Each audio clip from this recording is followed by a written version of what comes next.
আল্লাহ যখন এই পৃথিবী সৃষ্টি করলেন, পৃথিবীর মধ্যে ভাইব্রেশন হচ্ছিল, কাপাকাপি। আল্লাহ পৃথিবীর কাপাকাপি বন্ধ করার জন্য পেরেকের মতো পাহাড়গুলোকে পৃথিবীতে ঠুকে দিলেন, কাপাকাপি বন্ধ হয়ে গেল। এই দৃশ্য দেখে ফেরেশতারা বলে, ইয়া রাব, পাহাড়ের এত শক্তি, আপনার সৃষ্টির মধ্যে পাহাড়ের চেয়ে শক্তিশালী কিছু আছে?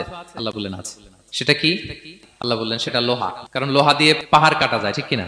লোহার কথা শুনে ফেরেশতারা অবাক। ফেরেশতারা প্রশ্ন, তাহলে আপনার সৃষ্টির মধ্যে লোহার চেয়ে শক্তিশালী কিছু আছে? আল্লাহ বললেন আছে। কি সেটা? আন্নার, আগুন। কারণ আগুন লোহাকে কি করে? গলিয়ে ফেলে।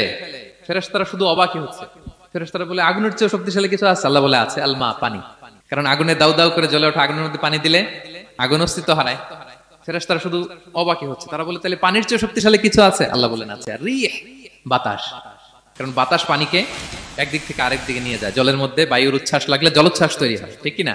ফেরেশতারা আবার অবাক হয়ে বলে, তাহলে বাতাসের চেয়ে শক্তিশালী কিছু আছে? আল্লাহ বললেন আছে। সেটা কি? বলতেছে বনি আদম। ওই মানুষ শক্তিশালী যে গোপনে দান করে, এত গোপনে যে ডান হাত কি দান করলো, বা হাত সেটা টের পায় না। পড়েন সুবহানাল্লাহ। আল্লাহ যখন এই পৃথিবী সৃষ্টি করলেন, পৃথিবীর মধ্যে ভাইব্রেশন হচ্ছিল, কাপাকাপি। আল্লাহ পৃথিবীর কাপাকাপি বন্ধ করার জন্য পেরেকের মতো পাহাড়গুলোকে পৃথিবীতে ঠুকে দিলেন, কাপাকাপি বন্ধ হয়ে গেল। এই দৃশ্য দেখে ফেরেশতারা বলে, ইয়া রাব, পাহাড়ের এত শক্তি, আপনার সৃষ্টির মধ্যে পাহাড়ের চেয়ে শক্তিশালী কিছু আছে? আল্লাহ বললেন আছে। সেটা কি? আল্লাহ বললেন সেটা লোহা, কারণ লোহা দিয়ে পাহাড় কাটা যায়, ঠিক কিনা? লোহার কথা শুনে ফেরেশতারা অবাক।